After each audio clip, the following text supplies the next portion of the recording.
সবাইকে নমস্কার। Welcome back to my YouTube channel. আজকে শ্রাবণ মাসের মাহাত্ম্যটা আপনাদের সাথে আলোচনা করব। কেন এই মাস ভগবান শিবের সবচেয়ে প্রিয়। হর হর মহাদেব ধ্বনিতে মুখরিত পরিবেশ, কাবার যাত্রীদের অটুট ভক্তি, শিব মন্দিরে উপচে পড়া ভক্তদের ভিড় এবং শিবলিঙ্গে নিরবচ্ছিন্ন জলাভিষেক। শ্রাবণ মাসের আগমন শুধু একটি নতুন মাসের সূচনাই নয়, বরং ভগবান শিবের আরাধনার এক পবিত্র সময়ের সূচনা। এই সময়ে চারপাশের পরিবেশ আধ্যাত্মিকতায় ভরে ওঠে।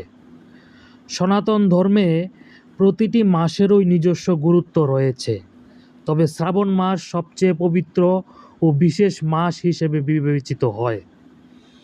বিশ্বাস করা হয় এই সময়ে ভগবান শিবের উপাসনা করলে তার আধ্যাত্মিক ফল বহুগুণ বৃদ্ধি পায়। তাই লক্ষ লক্ষ ভক্ত পুরো মাস জুড়ে উপবাস পালন করেন, শিবলিঙ্গে অভিষেক করেন, রুদ্রাধ্যায় পাঠ করেন এবং ওম নমঃ শিবায় মন্ত্র জপ করেন। কিন্তু কখনো কি ভেবেছেন শ্রাবণ মাস ভগবান শিবের এত প্রিয় কেন? এর উত্তর স্বয়ং ভগবান শিব শিবপুরাণে দিয়েছেন। ভগবান শিব দেবী পার্বতীকে বলেন, বছরের 12 মাসের মধ্যেও শ্রাবণ মাস আমার প্রিয়, তাই শ্রাবণের মহিমাকেই শ্রবণ বলে গণ্য করা হয়।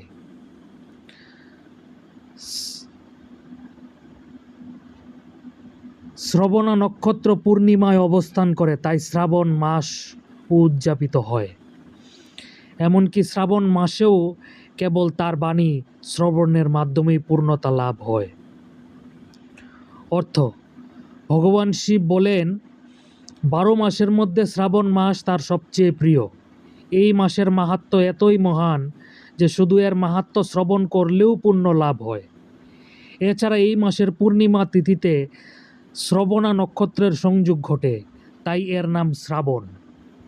এই মাসের মাহাত্ম্য শ্রবণ করলেই ভক্ত আধ্যাত্মিক সিদ্ধি ও পুণ্য লাভ করেন। এই কারণেই শ্রাবণ মাসকে ভগবান শিবের বিশেষ কৃপা লাভের সর্বোত্তম সময় হিসেবে মনে করা হয়। শ্রাবণ মাস ও নীলকণ্ঠ মহাদেবের সম্পর্ক। পুরাণ অনুসারে দেবতা ও অসুরেরা যখন সমুদ্র মন্থন করছিলেন, তখন প্রথমেই হলাহল বিষ বেরিয়ে আসে। এই বিষের প্রভাবে সমগ্র সৃষ্টি বিপদের মুখে পড়ে। বিশ্ব কল্যাণের জন্য ভগবান শিব সেই বিষ পান করেন। বিষের তীব্রতা কমানোর জন্য দেবতারা তার মস্তকে এবং শিবলিঙ্গে অবিরাম জল ঢালতে থাকেন। বিশ্বাস করা হয় সেই ঘটনার স্মরণেই শ্রাবণ মাসে জলাভিষেক করার প্রথার সূচনা হয়। শিবলিঙ্গে অর্পিত প্রতিটি জলের ফোঁটা ভক্তের ভক্তি ও আত্মসমর্পণের প্রতীক। শ্রাবণ মাস ও দেবী পার্বতীর তপস্যা। শ্রাবণ মাস দেবী পার্বতীর কঠোর তপস্যার সঙ্গেও জড়িত। পুরাণ অনুযায়ী ভগবান শিবকে স্বামীরূপে লাভ করার জন্য দেবী পার্বতী বহু বছর কঠোর তপস্যা করেছিলেন। তার অটুট ভক্তি ও তপস্যায় সন্তুষ্ট হয়ে ভগবান শিব তাকে পত্নীরূপে গ্রহণ করেন। এই কারণেই শ্রাবণ মাস সুখী দাম্পত্য জীবন এবং মনের মতো জীবনসঙ্গী লাভের জন্য অত্যন্ত শুভ বলে মনে করা হয়। শ্রাবণ মাসের সোমবারের ব্রতও এই বিশ্বাসের ভিত্তিতেই পালন করা হয়। শ্রাবণ মাসে ভগবান শিবের পূজা। ভগবান শিব শুধু সংহারের দেবতা নন, তিনি ভারসাম্য, বৈরাগ্য এবং আত্মজ্ঞান এরও প্রতীক। তার মস্তকে শোভিত চাঁদ মানসিক শান্তির প্রতীক, জটাজুট থেকে প্রবাহিত গঙ্গা পবিত্রতার প্রতীক এবং গলায় থাকা সাপ ভয়কে জয় করার প্রতীক। শ্রাবণ মাস আমাদের শুধু বাহ্যিক পূজা নয়, নিজের মনকেও পবিত্র করার শিক্ষা দেয়। রাগের পরিবর্তে ক্ষমা, অহংকারের পরিবর্তে নম্রতা এবং অসত্যের পরিবর্তে সত্যকে গ্রহণ করাই শিবত্ব অর্জনের প্রথম ধাপ। শ্রাবণ মাসে কোন কোন আধ্যাত্মিক সাধনা বিশেষ ফলদায়ক? শাস্ত্র অনুসারে শ্রাবণ মাসে নিম্নলিখিত ধর্মীয় আচারগুলি অত্যন্ত পুণ্যদায়ক বলে মনে করা হয়। 1 নাম্বার, প্রতিদিন অথবা প্রতি সোমবার শিবলিঙ্গে জলাভিষেক ও দুধাভিষেক করা। 2 নাম্বার, বেলপাতা, ধুতুরা ফুল, আখ ফুল এবং ভস্ম নিবেদন করা। 3 নাম্বার, ওম নমঃ শিবায় এবং মহামৃত্যুঞ্জয় মন্ত্র জপ করা। 4 নাম্বার, শিবপুরাণ, রুদ্রাষ্টকম, শিবতাণ্ডব স্তোত্র এবং শিব চালিসা ভক্তিভরে পাঠ ও শ্রবণ করা।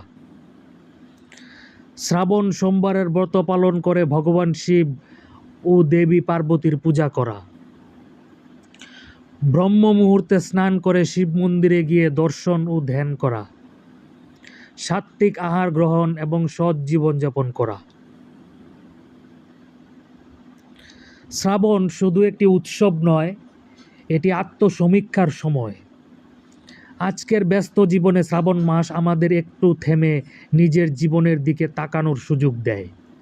এই মাস শেখায় বস্তুগত সাফল্যের পাশাপাশি আধ্যাত্মিক উন্নতিও সমান গুরুত্বপূর্ণ। যখন মন শিবের নামে নিমগ্ন থাকে তখন মানসিক চাপ কমে এবং জীবনে ইতিবাচকতা বৃদ্ধি পায়। ভগবান শিবের উপাসনা আমাদের সরলতা, ধৈর্য এবং সহনশীলতার মূল্যও শেখায়। এই কারণেই হাজার হাজার ধরে ভগবান শিব কোটি কোটি মানুষের বিশ্বাসের কেন্দ্রবিন্দু হয়ে আছেন। শ্রাবণ মাস ভগবান শিবের প্রতি ভক্তি, বিশ্বাস এবং আত্মসমর্পণ প্রকাশের সবচেয়ে পবিত্র সময়। স্বয়ং মহাদেব এই মাসকে তার সবচেয়ে প্রিয় মাস হিসেবে ঘোষণা করেছেন।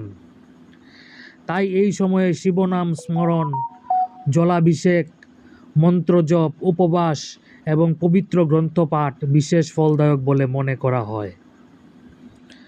আমরা যদি এই শ্রাবণ মাসে ভগবান শিবের আদর্শকে আমাদের জীবনে ধারণ করার চেষ্টা করি, তবে সেটিই হবে তার প্রকৃত উপাসনা। ভগবান ভোলানাথের কৃপা সমগ্র সৃষ্টির সকল জীবের উপর সর্বদা বর্ষিত হোক। হর হর মহাদেব।